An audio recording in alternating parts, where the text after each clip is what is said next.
সাগর পাড়ে হাঁটতে খুব ভালো লাগে। যদি বসে থাকি ওটাও অনেক ভালো লাগে। আর যদি বলেন কারোর সাথে কথা না বলে থাকতে, তাও পারবো। হ্যাঁ, আসসালামু আলাইকুম, কেমন আছেন আপনারা সবাই? আশা করি ভালো আছেন। আর এই যে আমরাও ভালো আছি, তার কারণ মন খারাপের কোনো কারণই নাই। সমুদ্রের পাড়ে আসলে মনটা অটোমেটিকই ভালো হয়ে যায়। আর বিশ্বাস করেন, আমাকে যদি বলেন কারোর সাথে কথা না বলে সমুদ্রের পাড়ে বসে থাকতে হবে 2-3 ঘন্টা, আমি তাও পারবো। সমুদ্রের দিকে তাকিয়ে আমি 2-3 ঘন্টা কেন, তারও বেশি পার করে দিতে পারবো। আর এই যে যত রকম ইচ্ছা সব পূরণ করতেছি। ভালো লাগে কেন জানি, ছোট বাচ্চাদের মতো খেলতে, ছোট বাচ্চাদের মতো পানিতে হাঁটতে, এগুলো আমার কাছে খুব ভালো লাগে।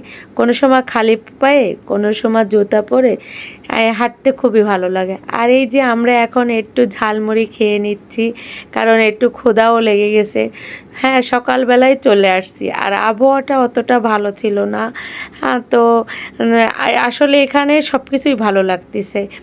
আর এই যে দেখেন, একটু পোস্টও দিচ্ছি, কারণ শুধু খাবার খেলে তো হবে না, পোস্টও তো দিতে হবে। যাই হোক, আপনাদের জন্যই এই শ্যুটটা নেওয়া। আর বাচ্চারা দেখেন তো সেই খুশি, মহা খুশি। হ্যাঁ, আসলে এই বাচ্চাকালের আনন্দটাই অন্যরকম। আর আমারও মন চাচ্ছিল জানেন তো, ওদের মতো আমি একটু যেন খেলতে। তো আমিও কিন্তু লাস্টে নেমে গেছিলাম ওদের সাথে খেলতে। অবশ্য সারা গায়ে এত কাদা মাখছিল।